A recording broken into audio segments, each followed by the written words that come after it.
ఒకసారి చెప్పిన అబద్దాన్ని నిజం చేయడానికి 100 సార్లు చెప్తే అది నిజం అవుతుందనే ఒక అపోహలో కాంగ్రెస్ ప్రభుత్వం ఉంది. మేము మీలాగా రేషన్ కార్డు ఇవ్వడానికి కూడా ఒక గొప్ప కార్యంగా దైవ కార్యంగా భావించి మేమేమి దాన్ని ఏదో గొప్ప ఇదిలాగా చేయలేదు, హడావుడి చేసి చేయలేదు. ప్రతిదానికి పబ్లిసిటీ పిచ్చి ఉండాల్సిన అవసరం లేదు. 6,47,000 పైచీలకు కార్డులు ఇచ్చింది 9.5 సంవత్సరాల్లో బీఆర్ఎస్ ప్రభుత్వం. కానీ వీళ్ళలాగా మేము అదొక ప్రదర్శనలాగా చేసి ఇవ్వలేదు. మేము చాలా మేరకు మీ సేవ ద్వారా ఇతరత్ర ఎవరైతే లబ్ధిదారులు అప్లై చేసుకుంటే డైరెక్ట్ గా వాళ్ళకే ఇచ్చినాం. గతంలో ఇవ్వలేదు అనే మాట అబద్దాలు గతంలో చెప్పినారు, మళ్లీ చెప్పే ప్రయత్నం చేస్తున్నారు.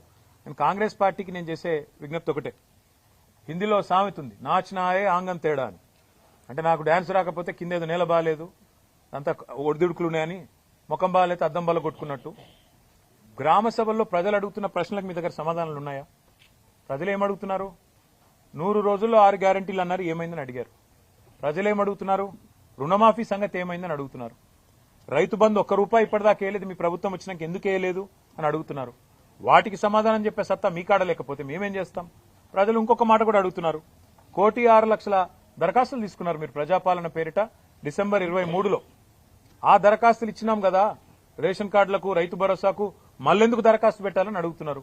ఎవరు తప్పిది? ఆ దరఖాస్తులు ఎక్కడ పోయినాయి? ప్రభుత్వం దగ్గర సమాచారం లేదు. అందుకే ఇవాళ మీరు రాష్ట్ర ప్రభుత్వాన్ని అనేది ఏమంటే, మీరు పరిపాలనలో నిమగ్నం కండి.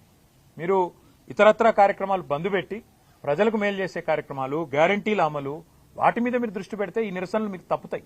లేకపోతే మాత్రం ఇవాళ ఎక్కడన్నా ఒక్క టీఆర్ఎస్ నాయకుడు పాల్గొన్న దాఖలాలు మీరు చూపెడతారా? ఎక్కడికక్కడ ప్రజలు మరలబడుతున్నారు, టెంట్లు ఊలగొడుతున్నారు. రేపు ఇదే తీరుగా కొనసాగితే గవర్నమెంట్ ను కూడా ఏదో దశలో ప్రజలు వాళ్ళు ఖచ్చితంగా తిరస్కరిస్తారు.